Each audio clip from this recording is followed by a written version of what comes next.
Hello students, कैसे हैं आप सब लोग। करती हूँ सब अच्छे होंगे और स्वस्थ होंगे। मैं Meena Rana ICT virtual class में आपका स्वागत करती हूँ। फ्रेंड्स, हम पढ़ रहे हैं क्लास 12 रिलेशन एंड फंक्शन के डाउट क्वेश्चन। प्रीवियस क्वेश्चन हम कर रहे थे। प्रीवियस लेक्चर में हमने यहाँ आपके प्रीवियस ईयर के कुछ क्वेश्चन। अब यहाँ पर आपके पास एक और क्वेश्चन है जो कि डाउट क्वेश्चन। क्वेश्चन आपके पास है, if a is equal to A B then relation R is equal to A comma B, B comma A comma A is on a। अब देखिए, ये जो रिलेशन आपको दिया है इस सेट A पर, ये आपको बताना है ये सिमेट्रिक है, सिर्फ सिमेट्रिक है, ट्रांजिटिव है, रिफ्लेक्सिव एंड ट्रांजिटिव है, या सिमेट्रिक एंड ट्रांजिटिव है। तो ये रिलेशन आपको बताना है। तो देखिए, इस क्वेश्चन में बहुत डाउट होता है बच्चों को। ये जो रिलेशन है ये आपको ट्रांजिटिव लगता है, क्योंकि बच्चों को ऐसा प्रतीत होता है, यहाँ पर ऐसा लगता है कि a कॉमा बी इसमें है, b कॉमा ए भी है और a कॉमा ए भी है, तो ये आपका ट्रांजिटिव है और सिमेट्रिक। तो यहाँ पर आप देखिए, इस क्वेश्चन में यहाँ आपके पास सेट a है। सेट a में एलिमेंट हैं a comma B comma C comma D. ये 4 एलिमेंट सेट a में हैं। रिलेशन आपके पास दिया है, relation R is equal to a comma b, b comma a and a comma a. ये आपके पास रिलेशन है। अब ये आपको बताना है ये जो रिलेशन है ये आपका सिमेट्रिक है ओनली, ट्रांजिटिव ओनली है, या फिर आपका रिफ्लेक्सिव एंड ट्रांजिटिव है, या सिमेट्रिक एंड ट्रांजिटिव। चलिए क्वेश्चन को नोट डाउन करें।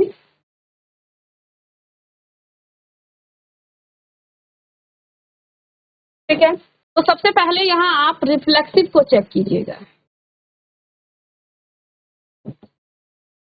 रिफ्लेक्सिव को जब आप चेक करेंगे तो देखिए, किसी भी रिलेशन को रिफ्लेक्सिव होने के लिए सेट में जितने एलिमेंट हैं उन सब एलिमेंट्स का डबलेट चाहिए, यानी उन सेट सभी एलिमेंट्स का खुद के साथ संबंध यहाँ पर होना चाहिए।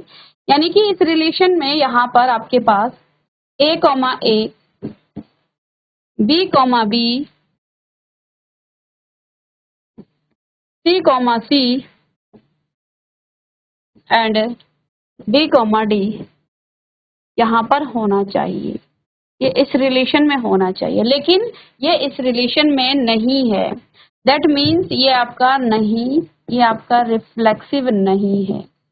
ये आपका रिलेशन रिफ्लेक्सिव नहीं है, रिलेशन आपका रिफ्लेक्सिव। दूसरा, हम यहाँ ट्रांजिटिव रिलेशन को चेक करेंगे।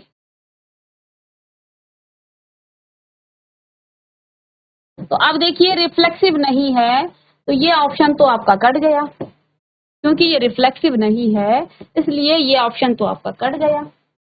ठीक है, अब सिमेट्रिक हम चेक करते हैं। सेकंड यहाँ पर सिमेट्रिक,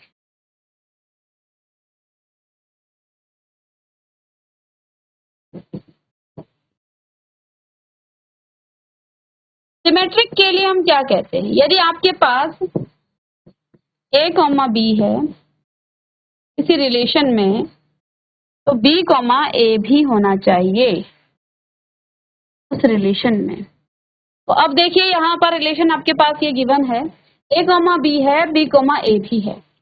ठीक है, तो अब ये रिलेशन आपका, देखिए इसके लिए ये आपका सिमेट्रिक हो गया। ये सिर्फ और इस ऑर्डर पेयर के लिए हमने चेक किया, ये सिमेट्रिक हुआ। इसके लिए देखेंगे, इसके लिए आप देखिएगा, हमने सिमेट्रिक के लिए 2 नियम बताए थे आपके पास। अब यहाँ b कॉमा ए है, a कॉमा बी भी है, तो ये भी आपका सिमेट्रिक हो गया। ठीक है, इसको चेक करेंगे, a कॉमा ए है तो इसका रिवर्स क्या हो जाएगा, a कॉमा ए है। तो यानी कि ये पूरा जो रिलेशन आपको गिवन है ये आपका सिमेट्रिक तो है ही, सिमेट्रिक है ये। तो रिलेशन यहाँ पर आपके पास क्या है, अब इसको अगर आप क्या लें, b कॉमा ए को पहले ले लें। यदि इसको आप चेक करें तो आपके पास a कॉमा बी भी है इस रिलेशन में, ये इसमें है इस रिलेशन में। आप a कॉमा ए को लें तो इसका रिवर्स भी क्या हो जाएगा, a कॉमा ए। तो ये भी आपका सिमेट्रिक है, यानी कि तीनों ऑर्डर पेयर के जितने एलिमेंट हैं वो सभी आपके सिमेट्रिक हैं। यानी पूरा रिलेशन आपका क्या हो जाएगा, यहाँ आप लिखेंगे कि R इज सिमेट्रिक।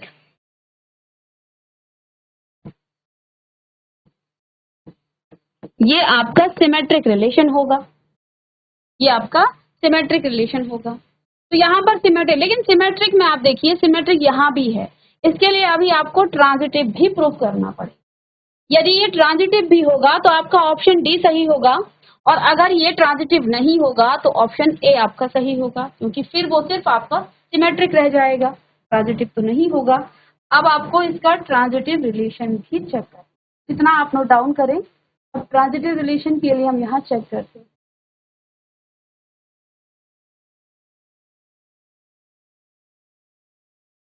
चलिए इसको रफ कर दें, रिफ्लेक्सिव वाला हम चेक यहाँ पर रफ कर देते हैं, ठीक है। तो ये तो हमने प्रूव कर ही दिया है कि ये जो आपका रिलेशन है ये आपका सिमेट्रिक तो है ही, ठीक है। अब इसको आप ये ट्रांजिटिविटी को चेक करना है। थर्ड देखिए, ट्रांजिटिव रिलेशन।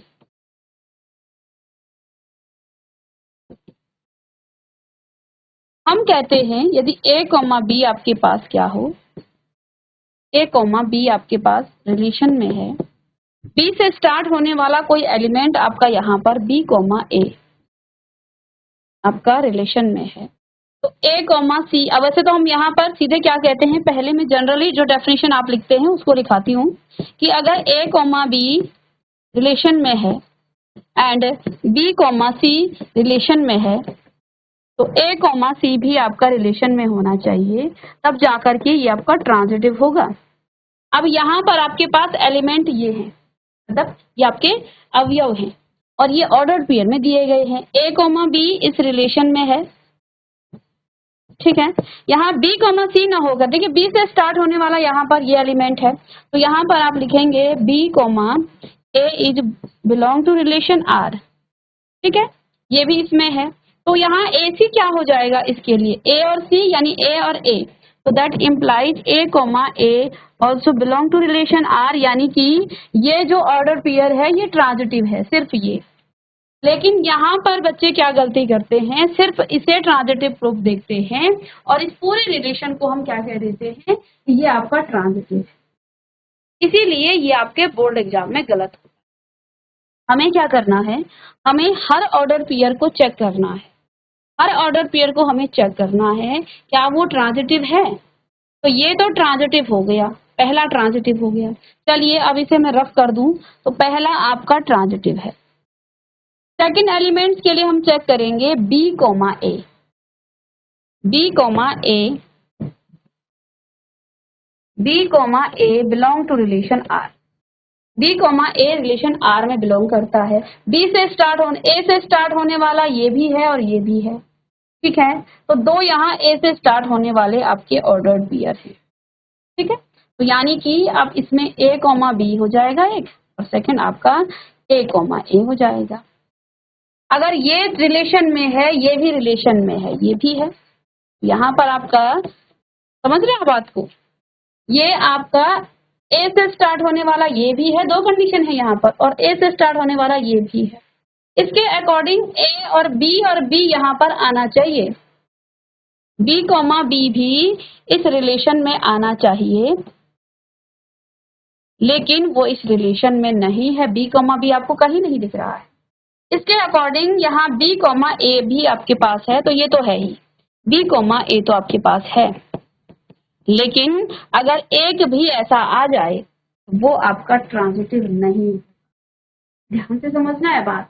हर ऑर्डर पेयर को हमें चेक करना है, अगर हर ऑर्डर पेयर आपका जो ट्रांजिटिव की जो डेफिनेशन है उसको सेटिस्फाई करेगा, तो देखिए ये तो था, इसने तो अपनी कंडीशन फुलफिल कर दी। लेकिन देखो जब हमने b, a को लिया, ये रिलेशन में है, तो a से स्टार्ट होने वाले यहाँ दो ऑर्डर्ड पेयर हैं, यानी दो एलिमेंट हैं, दोनों को आपने इस तरह से, इसको आप अलग अलग भी लिख सकते हैं कि अगर b, a belong to relation r and a, b also belong to relation r, तो इसके अकॉर्डिंग a और c क्या हो जाएगा, b और b, तो b और b इसमें नहीं है, यानी कि ये तो ट्रांजिटिव नहीं है।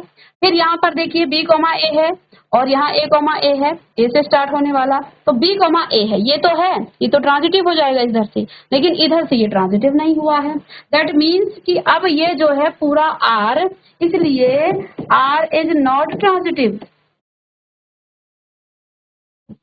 r इज नॉट ट्रांजिटिव, ये आपका ट्रांजिटिव नहीं है, समझ रहे, ये आपका ट्रांजिटिव नहीं है। तो अब आपका कौन सा ऑप्शन ठीक रहेगा? तो यहाँ पर आपका ओनली सिमेट्रिक ओनली, ये आपका ऑप्शन है। बहुत ज्यादा डाउट्स इसी में होते हैं, बच्चे सिर्फ एक ऑर्डर पेयर को देख करके उसे ट्रांजिटिव बता देते हैं और क्वेश्चन आपका गलत हो जाता है। ट्रांजिटिव के लिए आपको हर ऑर्डर पेयर को चेक करना है कि वो आपका ट्रांजिटिव है कि नहीं। तो हमने पहला एलिमेंट चेक किया तो ये तो ट्रांजिटिव था, दूसरा किया तो यहाँ ये आपका ट्रांजिटिव नहीं है, ठीक है ना। तो अब यहाँ पर आप इसको लिखेंगे कि ये आपका ट्रांजिटिव नहीं है, तो ये ओनली सिमेट्रिक आपका रिलेशन यहाँ पर ये होगा, चलेगा। साथ में यहाँ एक आपका प्रीवियस ईयर क्वेश्चन है, कुछ आपके यहाँ मल्टीपल चॉइस 21-22 में आपका ये क्वेश्चन आया हुआ है। ए सेट आपके पास है 1 2 3, बी सेट आपके पास 4 5 6 एंड 7। फंक्शन आपके पास गिवन है 1 का 4 के साथ, 2 का 5 के साथ, 3 का 6 के साथ। Be a function from A to B. तो अब यहाँ इसको डायग्राम से भी आप बता सकते हैं। तो ये आपका जैसे सपोज ए सेट है और लेट्स सपोज ये आपका बी सेट। सपोज ए सेट में कितने एलिमेंट हैं यहाँ और बी सेट में कितने एलिमेंट हैं? ए में है 1 2 एंड 3 और बी सेट में आपकी 4 5 6 एंड 7। अब यहाँ पर आपके पास गिवन है, देखिए फंक्शन किस तरह है, 1 का रिलेशन 4 के साथ है, 2 का रिलेशन 5 के साथ है और 3 का रिलेशन 6 के साथ है, ठीक है ना।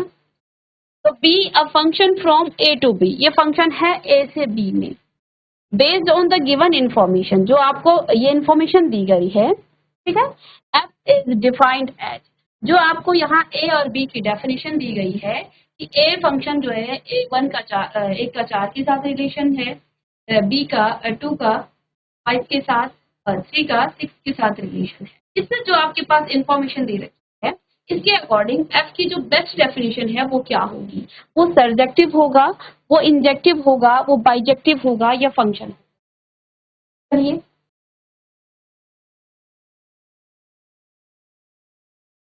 तो यहाँ पर देखिए ये बेस्ट डेफिनेशन के अकॉर्डिंग यहाँ पर सर्जेक्टिव आपका क्या हो जाता है? On to function. इंजेक्टिव आपका 1 1 फंक्शन होता है। बाइजेक्टिव कोई फंक्शन यदि आपका 1 1 भी है ऑन टू भी है वो आपका बाइजेक्टिव फंक्शन कहलाता है, ये सभी जानते हैं। फंक्शन की डेफिनेशन तो ये है, ये फंक्शन तो है। यहाँ पर जो बेस्ट डेफिनेशन है, क्योंकि देखिए ये आपका क्या हो जाता है, ये आपका डोमेन है और ये आपका कोडोमेन है। डोमेन के हर एलिमेंट का एक सिंगल यहाँ पर आपको क्या दिख रहा है, हर एलिमेंट की एक सिंगल इमेज है, यानी कि यहाँ पर ये आपका 1 1 फंक्शन है, ठीक है। 1 1 फंक्शन की डेफिनेशन यही होती कि हर एलिमेंट की अलग इमेज होगी। तो ये आपका सीधे सीधे यहाँ इंजेक्टिव, क्योंकि 1 1 फंक्शन को आप इंजेक्टिव फंक्शन भी कहते हैं, तो यहाँ पर ये आपका 1 1 या इंजेक्टिव फंक्शन कहलाएगा। चलिए इसे लिखिएगा। और अगर आपको यहाँ 1 1 की इंजेक्टिव की जगह 1 1 फंक्शन दिया होता तब आप क्या कहते हैं, ये आपका 1 1 फंक्शन है। तो एक ही बात है, 1 1 फंक्शन कहें चाहे आप इसे इंजेक्टिव फंक्शन कहें, इसे आप 1 1 फंक्शन भी कह सकते हैं, ये आपका 1 1 फंक्शन भी। चलिएगा इंपॉर्टेंट क्वेश्चन है।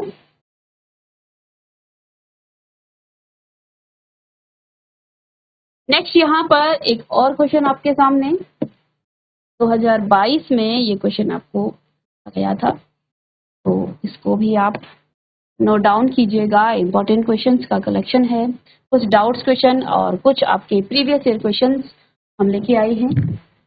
चलिए क्वेश्चन आपके पास है, लेट फंक्शन आपके पास आर से रियल नंबर से नंबर, इसका डोमेन और कोडोमेन दोनों ही रियल नंबर है। Be defined by F X is equal to, function आपके पास गिवन क्या है, F X is equal to function दिया है 1/x for all x belongs to r, क्योंकि x रियल नंबर को बिलोंग करता है। देन f आपका क्या होगा, 1 1 फंक्शन होगा, ऑन टू फंक्शन होगा, बाइजेक्टिव होगा या नॉट डिफाइंड। चलिए यदि हम, क्योंकि x जो है रियल नंबर को बिलोंग कर रहा है, तो रियल नंबर में आप x इज इक्वल टू 0 भी ले सकते हैं, लेंगे। बिल्कुल लेना पड़ेगा रियल नंबर में, क्योंकि रियल नंबर में आपका जीरो भी इंक्लूड है।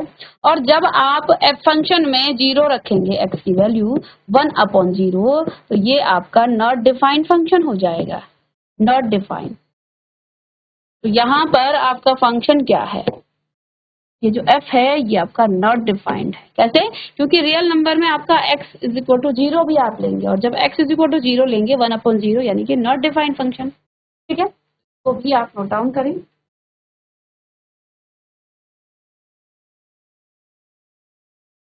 एक नेक्स्ट क्वेश्चन आपका, यदि 2021 का क्वेश्चन आपके सामने है, मल्टीपल चॉइस क्वेश्चन है, यानी कि आपका बहुविकल्पीय प्रश्न है। एक प्रश्न के 4 उत्तर आपके सामने दिए गए हैं, इसको भी आप नोट करिएगा। क्वेश्चन है आपके पास, the number of function defined from इतने टू इतने विच आर 1 यहाँ पर देखिएगा आपके पास क्या दिया है, कहाँ से कहाँ डिफाइंड है। देखो पहले इसको आप इस तरह से, इसमें आपके 1 2 3 4 5 और इसमें ए और बी फंक्शन आपका कहाँ से कहाँ है। तो 1 का अगर आप इसके साथ लें तो देखिए क्या ये फंक्शन आपका 1 होगा, नहीं। देखो ये फंक्शन आपका 1 ही नहीं आया। The number of function defined from यहाँ से यहाँ विच आर 1 तो आपको वो कितने नंबर ऑफ फंक्शन है। तो सबसे पहले तो ये जो आपका फंक्शन गिवन है ना, ये आपका जो है ये आपका 1 ही नहीं है। 1 फंक्शन कब होता है, जब डोमेन के ये फंक्शन ही नहीं है, तो 1 तो बहुत दूर की बात। जब डोमेन का हर एलिमेंट का कोई ना कोई इमेज हो यहाँ कोडोमेन में, तब हम कहेंगे वो आपका फंक्शन है। तो सबसे पहले ये जो आपका डिफाइंड दिया गया है फंक्शन, ये फंक्शन ही नहीं है।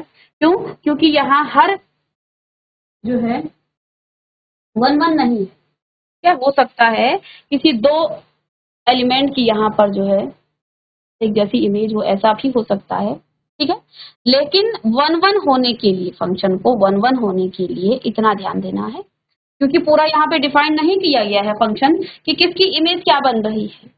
कोडोमेन में आपके पास 2 ही एलिमेंट है। किसी भी फंक्शन को 1 होने के लिए कोडोमेन में कम से कम उसकी एक इमेज होनी चाहिए।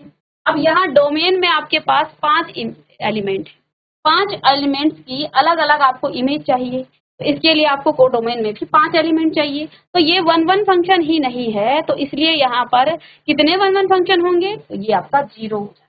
समझ गए आप क्वेश्चन को, कि किसी भी फंक्शन को, अब देखो आप ये मत कहना ये फंक्शन नहीं है।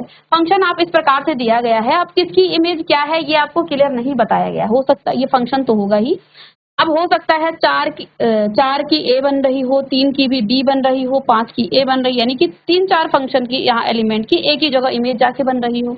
लेकिन 1 फंक्शन तो ये नहीं है, क्योंकि 1 होने के लिए यहाँ पर आपको 5 एलिमेंट चाहिए, 5 इसकी इमेज होनी चाहिए। यहाँ पर 2 ही इमेज दे दी गई है।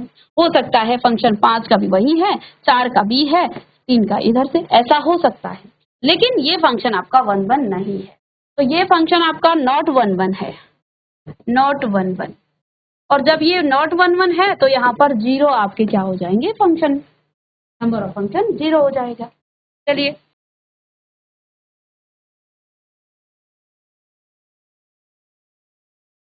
चलिए नेक्स्ट क्वेश्चन है, यहाँ पर एक डाउट क्वेश्चन आपका है, क्वेश्चन नंबर, क्वेश्चन क्या है, क्वेश्चन दिया गया है ए सेट आपके पास यहाँ गिवन है, ठीक है, और बी सेट यहाँ पर दिया है।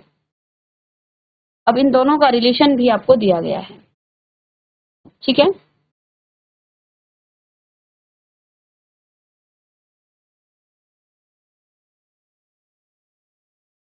ए सेट आपके पास क्या है, 1 2 3 एंड 4, 3 एंड 5, ठीक है, और बी सेट गिवन है आपको 4 6 एंड, डिफाइन आपको इस प्रकार से रिलेशन दिया है ए टू बी में, इस तरह से रिलेशन है x comma y such that the difference between x and y is odd, the यानी the difference between x and y is odd. और x जो है आपका a से बिलोंग करेगा and y belong to y b। इस प्रकार का रिलेशन दिया है, ठीक है। राइट द रोस्टर फॉर्म, आपने इसके रोस्टर फॉर्म को यहाँ पर लिखना, ठीक है। तो बस इसका रोस्टर फॉर्म क्या हो जाएगा,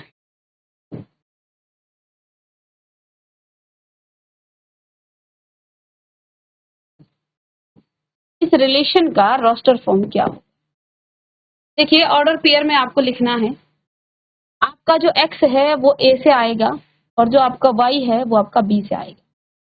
चलिए सबसे पहला जो आपका यहाँ ऑर्डर पेयर बन रहा है 1 और 4 का बनेगा। क्यों? क्योंकि 1 और 4 का जो डिफरेंस है, क्योंकि यही बताया गया है the difference between x and y, वो क्या है, वो आपका ऑड नंबर है। तो 1 और 4 का जो डिफरेंस है वो आपका क्या बनेगा, वो आपका ऑड बनेगा। ओके, चलिए नेक्स्ट यहाँ पर आप लिखेंगे 2 और 6 का ये ऑड बनाएगा, 1 और 6 का भी बनेगा, 1 और 6 का बनेगा, 5 बनाएगा, 1 और 9 का ये आपका ऑड हो जाएगा, ठीक है। 1 और 9 आपका इवन हो जाएगा। ओके, फिर आप ले सकते हैं 2 और 9 का, 2 और 9 का बना सकते हैं, 3 और 4 का बन सकता है, 1 आ जाएगा ऑड नंबर, ठीक है। और 5 और 9 का नहीं बनेगा, 6 और 3 का भी नहीं बनेगा। चलिए और कौन कौन से ऑर्डर पेयर्स में आ जाएंगे,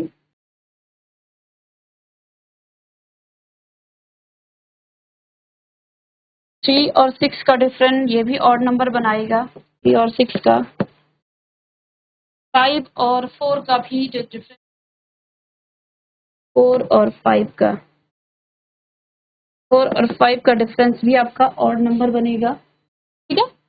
रास्टर फॉर्म में लिखना है और साथ में 5 और 4 का जो डिफरेंस है वो भी आपका ऑड नंबर बनेगा। तो यही इसका रोस्टर फॉर्म हो जाएगा, इसी से आपको इसका रिलेशन भी निकालना था। ये इसका रोस्टर फॉर्म, ठीक है ना। रोस्टर फॉर्म यानी कि इसी जो डेफिनेशन आपके पास दी गई है सेट बिल्डर फॉर्म में, उसी को आपने टेबुलर फॉर्म में लिखना है। टेबुलर फॉर्म में इसी डेफिनेशन को जो सेटिस्फाई करे। तो क्या कहा, x और y का जो डिफरेंस है वो आपका ऑड नंबर होना चाहिए।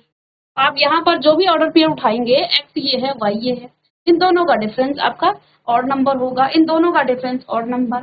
2 और 9 का डिफरेंस 7, ये आपका ऑड है। 3 और 1 का 3 और 4 का आपका ऑड नंबर, 6 और 3 का ऑड नंबर, 4 और 5 आपका ऑड नंबर, ठीक है ना। इस प्रकार से ये आपके सभी जो है ऑड बन रहे हैं, इंटरडिफरेंस ऑड।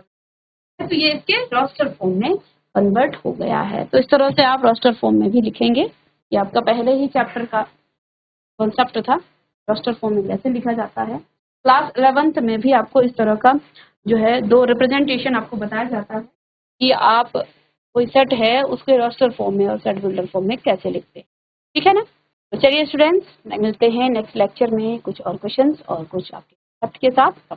Thank you.